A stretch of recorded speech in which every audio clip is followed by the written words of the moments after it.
ത്രിമൂർത്തിശക്തി സംഭൂതാം ശ്രീവിദ്യാമന്ത്രമാതൃകാം ശ്രീചക്രമധ്യനിലയാം ധ്യായേത് ലോകാംബികാം സദാ.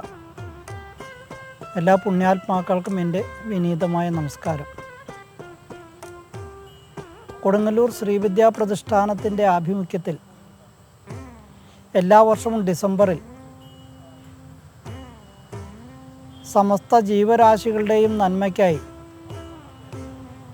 പ്രധാനമായും നമ്മുടെ മാനവ ഐക്യം, നമ്മുടെ പ്രകൃതി സംരക്ഷണം, നമ്മുടെ രാഷ്ട്ര സുരക്ഷ തുടങ്ങിയ ആശയങ്ങൾ മുൻനിർത്തിക്കൊണ്ട് എല്ലാ വർഷവും ഡിസംബറിൽ ശ്രീവിദ്യാ സബര്യ മഹോത്സവം നടത്തി വരാറുണ്ട്.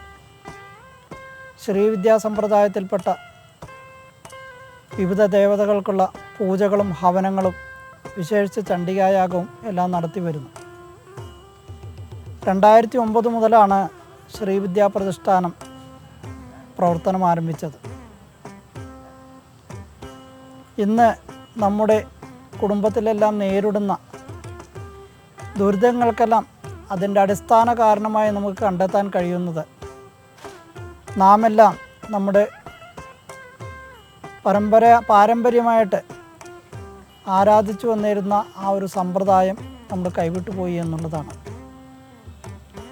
പണ്ടത്തെ തറവാടുകളിലെല്ലാം ഏതെങ്കിലും ഒരു ഉപാധി വെച്ചുകൊണ്ട് ഒരു വാളോ അല്ലെങ്കിൽ ഒരു മരത്തിൻ്റെ പീഠമോ അങ്ങനെ എന്തെങ്കിലും ഒരു ആരാധനയ്ക്കായിട്ടുള്ള ഒരു ഉപാധി വെച്ചുകൊണ്ടുള്ള ഒരു ആരാധനാ സമ്പ്രദായം നിലനിന്നിരുന്നു. പണ്ടുകാലത്ത് കേരളം സുന്ദരീ പീഠം എന്ന പേരിലാണ് അറിയപ്പെട്ടിരുന്നത് തന്നെ. കാരണം ഒട്ടുമിക്ക തറവാടുകളിലും ശ്രീവിദ്യാ സമ്പ്രദായത്തിലുള്ള ഒരു ആരാധന ഒന്നുകിൽ ഒരു ഭുവനേശ്വരി സങ്കല്പമായിട്ടെങ്കിലും ഉണ്ടായിരുന്നൊരു കാലമാണ് ഉണ്ടായിരുന്നത്. അതുകൊണ്ട് തന്നെയാണ് പണ്ട് സുന്ദരീ പീഠം എന്ന് അറിയപ്പെട്ടിരുന്നത്. കാലാന്തരത്തിൽ ഈ തറവാടുകളെല്ലാം ക്ഷയിച്ച് അതെല്ലാം അണുകുടുംബങ്ങളായിട്ട് മാറിയപ്പോൾ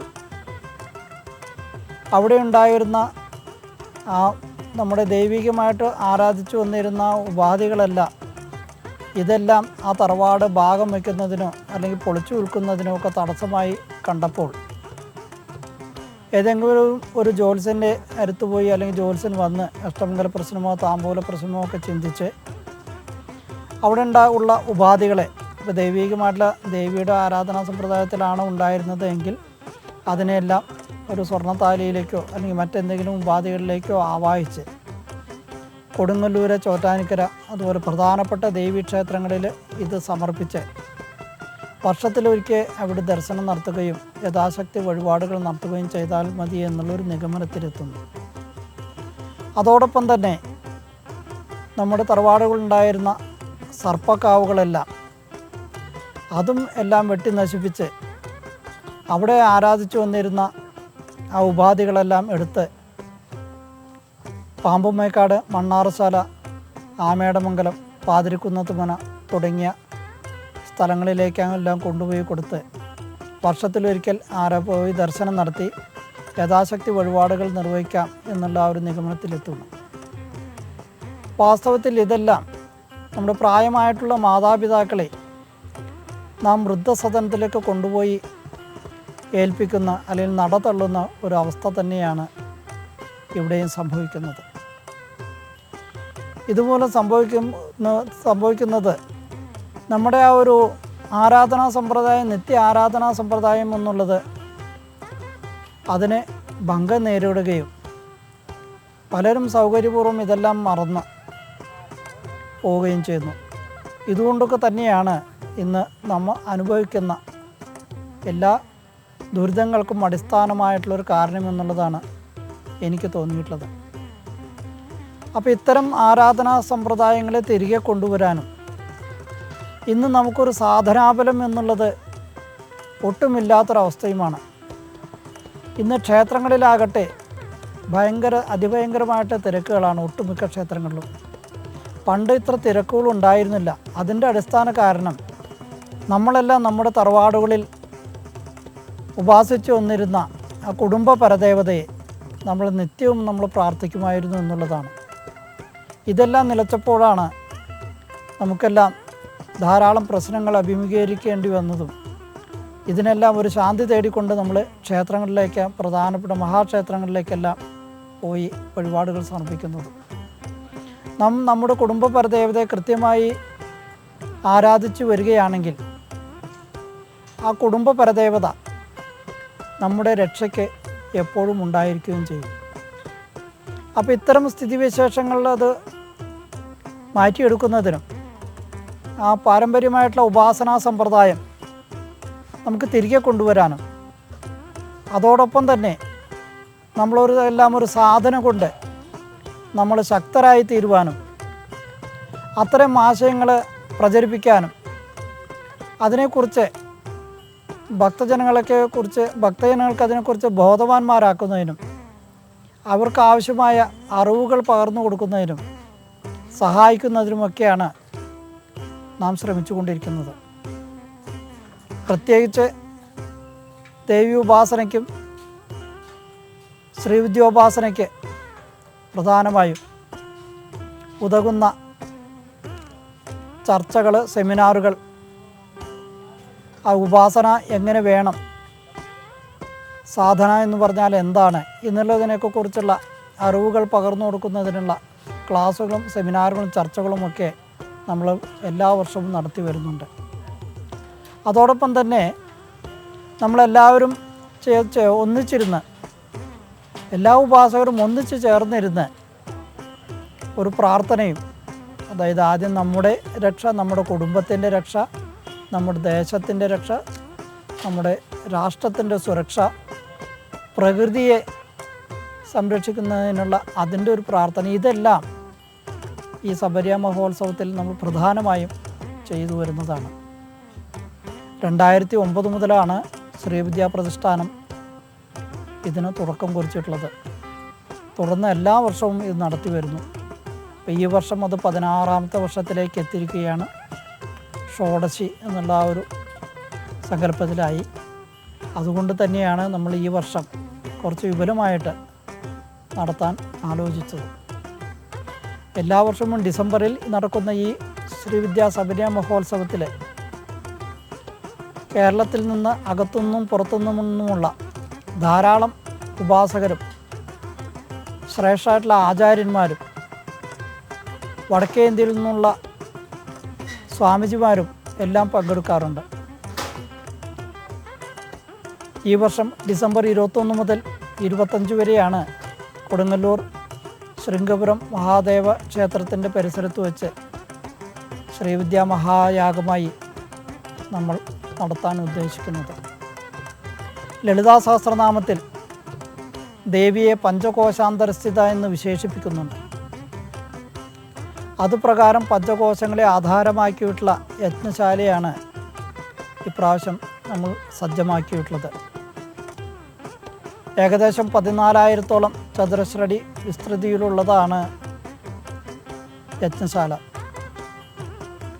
അതിൽ പ്രധാനമായും നടക്കുന്ന ആ യജ്ഞകുണ്ഡത്തിൻ്റെ തൊട്ടടുത്തുള്ള ആ വീതിയിൽ പൂർണ്ണദീക്ഷിതരം സ്വാമിജിമാർക്കുമായി ക്രമീകരിച്ചിരിക്കുകയാണ്. അതിൻ്റെ തൊട്ടുള്ള വീതിയിൽ മറ്റ് സാധകന്മാർക്ക്, ദീക്ഷയുള്ളവർക്കായിട്ടും സജ്ജമാക്കിയിരിക്കുന്നു. അതുപോലെ തന്നെ എല്ലാവർക്കും നേരിട്ട് വന്ന് ദർശനം നടത്തുന്നതിനുമുള്ള, ഇവിടെ ഇരുന്ന് ജപിക്കുന്നതിനുമുള്ള എല്ലാ സൗകര്യങ്ങളും നമ്മൾ ഒരുക്കിയിട്ടുണ്ട്. ഇതിൽ വ്യത്യസ്തമായ ഗണപതി ഹോമങ്ങൾ തന്നെ വ്യത്യസ്ത തരത്തിലുള്ള ഗണപതി ഹോമങ്ങൾ നടത്തുന്നുണ്ട്. ഏകാക്ഷര ഗണപതി ഹോമം, ഋണമോചന ഗണപതി ഹോമം, ലക്ഷ്മി ഗണപതി ഹോമം, വാഞ്ചകൽപ്പലതാ ഗണപതി ഹോമം തുടങ്ങിയിട്ടുള്ള അപൂർവമായി മാത്രം നടത്തുന്ന ഗണപതി ഹോമങ്ങളെല്ലാം ഇതിൽ ചെയ്തു വരുന്നു. ഇതിൽ വരുന്ന വാഞ്ചകൽപ്പലതാ ഗണപതി ഹോമം എന്നുള്ളത് അത്യധികം അപൂർവമായിട്ടുള്ള ഒന്നാണ്. അത് ഗണപതിയെ വിനായകി എന്നുള്ള സങ്കല്പത്തിൽ ആരാധിക്കുന്ന ആ ഒരു വിധാനമാണ്. കൂടാതെ ബാല ആവരണ പൂജ, അതിൻ്റേതായിട്ടുള്ള ഹവനങ്ങൾ, രാജമാതങ്കി, വാരാഹി പൂജകളും ഹോമങ്ങളും, മഹാസാമ്രാജ്യലക്ഷ്മി ഹോമം തുടങ്ങിയിട്ടുള്ള ഹോമങ്ങളും, കൂടാതെ ചണ്ഡികായാഗവും ഇതിലെല്ലാം ചെയ്തു വരുന്നു. ഇതിൻ്റെ പരിസമാപ്തി 25-നാണ്. 25-ാം തീയതി ദശമഹാവിദ്യ ദേവതാ ഹോമത്തോടു കൂടിയാണ് ഈ യാഗം പരിപൂർണമാകുന്നത്. ഇപ്രാവശ്യം 21-ന് വൈകിട്ട് 4:30-ക്കുള്ള ഉദ്ഘാടന സഭയിൽ തന്നെ ആദ്യം പ്രഭാഷണം നടത്തുന്നത് ജേക്കബ് അലക്സാണ്ടറും തുടർന്നുള്ള ദിവസങ്ങളിൽ രമേശ് കുറ്റിക്കാട്ട്, രാജകുമാർ ഗുരുജി, ശ്രീ മോഹൻജി, കൂടാതെ ലോകഗുരുവായി അറിയപ്പെടുന്ന Shri M, Bihar school of യോഗയുടെ ആചാര്യൻ, സന്യാസി കൃഷ്ണയോഗം, തെലുങ്കാനയിൽ നിന്നുമുള്ള ശ്രീ ശങ്കർ സ്വാമിജി തുടങ്ങിയവരുടെ പ്രഭാഷണങ്ങളും കൂടാതെ കണ്ണകി, കാളി നാടകം, നവദുർഗ, ഭഗവതി നാനെ തുടങ്ങിയിട്ടുള്ള നൃത്തശില്പങ്ങളും എല്ലാം ഇവിടെ ഇതിനോട് കൂടിയിട്ട് സംയോജിക്കുന്നു. 23-ാം തീയതി രാവിലെ ശ്രീചക്ര നവാവരണ പൂജ.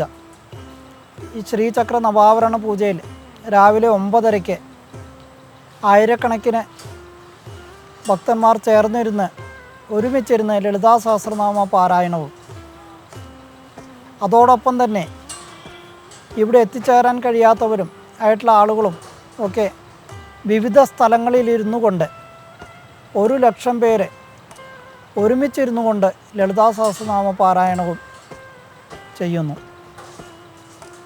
അങ്ങനെ നമുക്കെല്ലാം ഒരുമിച്ചിരുന്നു കൊണ്ട് പ്രാർത്ഥിച്ച് നമുക്ക് സനാതനധർമ്മ രക്ഷയ്ക്കായി നമുക്കെല്ലാവർക്കും വേണ്ടി ഒരുമിച്ച് പ്രാർത്ഥിക്കാം. കഴിയുന്ന ആളുകളെല്ലാം ഈ യജ്ഞശാലയിൽ വന്ന് പങ്കെടുത്ത് ആ സമയത്ത് ലളിതാ സഹസ്രനാമം ജപിക്കുന്നത് വളരെ ഉത്തമമാണ്. അന്ന് വൈകുന്നേരം നടക്കുന്ന ചണ്ഡികായാഗത്തിലും എല്ലാവരും കഴിയുന്നത്ര പേര് ഇരുന്ന് ദുർഗാ സപ്തശതി പാരായണം ചെയ്യുകയും ചെയ്താൽ വളരെ ഫലപ്രദമാണ്. അതോടൊപ്പം തന്നെ എല്ലാവരും എനിക്ക് പറയാനുള്ളത്, ഇത് ഇപ്രാവശ്യം നമ്മൾ സംഘടിപ്പിച്ചത് ഡിസംബർ ക്രിസ്മസ് വെക്കേഷനിലോടുകൂടി സംഘടിപ്പിക്കാൻ പ്രധാന കാരണം നമ്മളെല്ലാവരും നമ്മുടെ കുട്ടികളെ കൂടി ഇത്തരം യാഗവേദികളിലെല്ലാം പങ്കെടുപ്പിച്ചുകൊണ്ട് അവരെയെല്ലാം ഒരു സാധനാമാർഗത്തിലേക്ക് വഴി തിരിച്ചുവിടുന്നതിനും ഈ സന്ദർഭം എല്ലാവരും ഉപയോഗിക്കണമെന്നും എല്ലാവരോടും ഞാനത് അഭ്യർത്ഥിക്കുകയാണ്. എല്ലാവരും ഈ ചടങ്ങിലെല്ലാം പങ്കെടുത്ത് ചുരുങ്ങിയത് ഒരു നേരമെങ്കിലും ഒന്ന് തൊഴുത് അപ്പോൾ അവിടുന്ന് ലഭിക്കുന്ന ആ ദൈവികമായിട്ടുള്ള ഊർജം ഉൾക്കൊണ്ട് പോകുന്നതിനും എല്ലാവരും ശ്രമിക്കുക. നമുക്കെല്ലാവർക്കും കൂടി ഒരുമിച്ചിരുന്ന് സനാതനധർമ്മ രക്ഷയ്ക്കും നമ്മുടെ രാഷ്ട്ര രക്ഷയ്ക്കുമെല്ലാം വേണ്ടി ലോകത്തുള്ള സമസ്ത ജീവജാലങ്ങൾക്കും നന്മയ്ക്കും വേണ്ടി നമുക്കെല്ലാവർക്കും കൂടി ഒരുമിച്ചിരുന്ന് പ്രാർത്ഥിക്കാം. ലോകാംബികയായ ആദിപരാശക്തിയായ കൊടുങ്ങല്ലൂരമ്മ എല്ലാവരെയും അനുഗ്രഹിക്കട്ടെ. ഹരി ഓം തത്സത്. കൊടുങ്ങല്ലൂരിലെ ശൃംഗപുരം ഗ്രാമത്തിൽ ബൃഹത്തായ ഒരു കാര്യം നടക്കാൻ പോകുന്നു. ഇത് നടത്തുന്നത് കൊടുങ്ങല്ലൂർ ദേവീക്ഷേത്രത്തിലെ മേൽശാന്തി ശ്രീമാൻ ത്രിവിക്രമൻ അടികളാണ്. കഴിഞ്ഞ 15 വർഷമായിട്ട് ഇവിടെ ശ്രീവിദ്യ മഹായാഗം നടക്കുന്നുണ്ട്. 16-ാമത്തെ വർഷം ശ്രീവിദ്യ ഉപാസകർക്കെല്ലാം അറിയാം, വളരെ പ്രധാനപ്പെട്ടതാണ് നമ്പർ 16. 16-ാമത്തെ വർഷം വളരെ വിപുലമായ രീതിയിൽ ഭാരതത്തിലെ എല്ലാ പ്രദേശത്തു നിന്നും ഹിമാലയത്തിൽ നിന്നും വരെ ഋഷിവര്യന്മാരും മുനിശ്രേഷ്ഠന്മാരും യോഗികളും മറ്റ് പ്രസക്തരായ ആൾക്കാരും ഇവിടെ ഈ യജ്ഞത്തിൽ പങ്കെടുക്കാനായി എത്തുന്നുണ്ട്. ബീഹാർ സ്കൂൾ ഓഫ് യോഗയിലെ സന്യാസിയായ ഞാനും എൻ്റെ ശിഷ്യന്മാരോട് കൂടി ഈ യജ്ഞത്തിൽ പങ്കുചേരാനും അതിനുവേണ്ടിയ കാര്യങ്ങൾ ചെയ്തു കൊടുക്കാനുമായിട്ട് എത്തിയിട്ടുണ്ട്. ഈ യാഗം ഇന്നത്തെ ലോകത്തിൻ്റെ അവസ്ഥ നോക്കുമ്പോൾ വളരെ അത്യാവശ്യമായിരിക്കുന്നു. ശാന്തിയും സമാധാനവും ഇന്ന് ലോകത്ത് ഇല്ലാതായിരിക്കുന്നു. അതിൻ്റെ കാരണം നമ്മൾ ഇറങ്ങിച്ചെന്ന് അന്വേഷിക്കേണ്ടതുണ്ട്.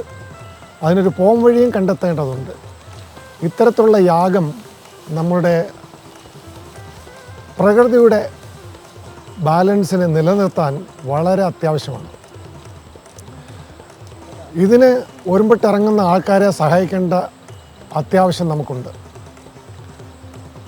അതിനുവേണ്ടിയാണ് ഞങ്ങളും ഇവിടെ എത്തിയിരിക്കുന്നത്. ഈ യജ്ഞം 21-ാം തീയതി ആരംഭിച്ച് 25-ാം തീയതി അതിൻ്റെ പൂർണ്ണതയിലെത്തും. ഇതിൽ 23-ാം തീയതി വളരെ പ്രധാനപ്പെട്ട ഒരു കാര്യം നടക്കാൻ പോകുന്നു. അതായത് അന്ന് സഹസ്രനാമം ആയിരക്കണക്കിന് ആൾക്കാർ യജ്ഞശാലയ്ക്ക് ചുറ്റുമിരുന്ന് ഒരുമിച്ച് ചൊല്ലുന്നതാണ്. അത് മാത്രമല്ലാതെ ഞാൻ ആഗ്രഹിക്കുന്നത് ലോകത്തെമ്പാടുമുള്ള ഭക്തജനങ്ങൾ, ദേവിയുടെ ഭക്തജനങ്ങൾ ലളിതാ സഹസ്രനാമം ആ സമയത്ത് ചൊല്ലി മനസ്സിനെ ഇങ്ങോട്ടടുപ്പിച്ച് ഏകാഗ്രതപ്പെടുത്തി അതിൻ്റെ ഫലം അടയേണ്ടതാണ്. ലക്ഷക്കണക്കിന് ഭക്തജനങ്ങൾ ഇതിൻ്റെ ഫലം അനുഭവിക്കണം എന്ന ആഗ്രഹത്തോടു കൂടിയാണ് ഇതെല്ലാം ഈ സംഘാടകർ ഇവിടെ ചെയ്തു കൂട്ടുന്നത്. ഈ സംരംഭത്തിൽ എൻ്റെയും ഞങ്ങളുടെ പരമ്പരയിൽപ്പെട്ട ഗുരുശ്രേഷ്ഠന്മാരുടെയും ആശംസകളും ഭാവുകങ്ങളും നേരുന്നു. സന്യാസി കൃഷ്ണയോഗം. ഹരി ഓം തത്സത്.